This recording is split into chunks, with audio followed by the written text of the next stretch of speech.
Le think tank Économie Santé a été créé il y a 4 ans par le groupe Les Échos. Son objectif, c'est de réfléchir sur le système de soins et comment le réformer, comment le faire en sorte qu'il y ait une meilleure qualité, un meilleur accès à soins et surtout évidemment une meilleure efficience. Et son originalité, sa singularité, ce sont ses membres. Parce que ce sont des membres, il y en a 35 à peu près, qui viennent de tous les horizons. Et l'intérêt d'avoir des membres très différents les uns des autres, c'est de permettre justement ce débat entre les différents acteurs du système de soins, de sortir des silos qui caractérisent notre système de soins et qui l'empêchent d'évoluer. Et donc je vous propose d'écouter 3 membres qui ont bien voulu accepter de nous dire quel est l'intérêt, la singularité du think tank Économie Santé. Alors, moi j'aime bien le think tank Économie Santé parce que je pense que c'est un lieu d'échange à l'heure actuelle nécessaire et assez à part dans le débat sur l'évolution du système de santé. À part parce que, d'abord, il y a une liberté de parole qui me paraît très logique et très nécessaire pour pouvoir comprendre les évolutions du système.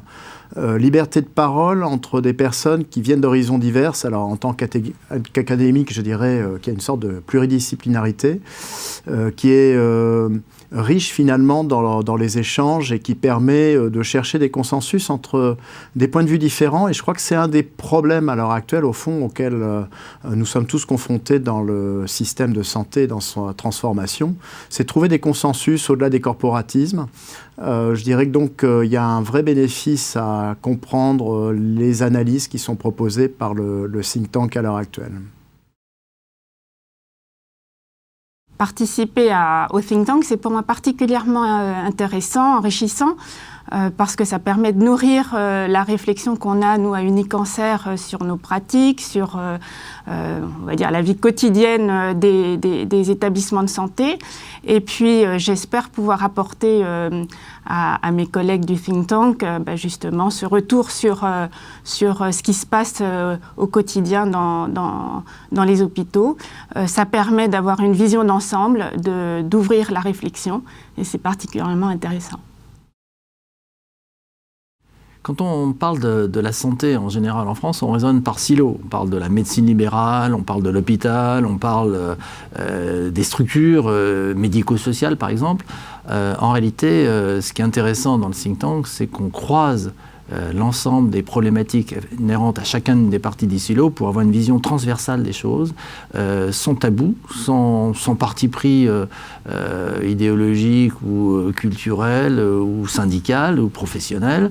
La réflexion est donc libre, elle est transversale et elle permet de mettre en perspective des questions transverses au système. Par exemple, quand le think tank a abordé la question de la coordination des acteurs, c'était un thème qui était évidemment récurrent dans les esprits, mais qui n'avait pas été traité avec la même liberté de ton. Pareil, quand le think tank a abordé la question des parcours, eh bien, nous avions une vision collective extrêmement diversifiée, extrêmement riche, extrêmement nourrie, qui transcende les clivages habituels de raisonnement. Et au fond, ce think tank apporte cette dimension transversale d'une forme de vision du système qui est en train d'évoluer.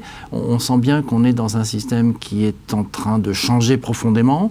La révolution numérique va probablement avoir des impacts dans le système de santé considérables. Et donc c'est intéressant d'avoir cette approche multidimensionnelle qui permet de mieux comprendre la complexité. J'invite tous les acteurs de santé à lire les recommandations du think tank depuis 4 ans, puisqu'elles sont une formidable entrée en matière pour toutes les problématiques d'aujourd'hui.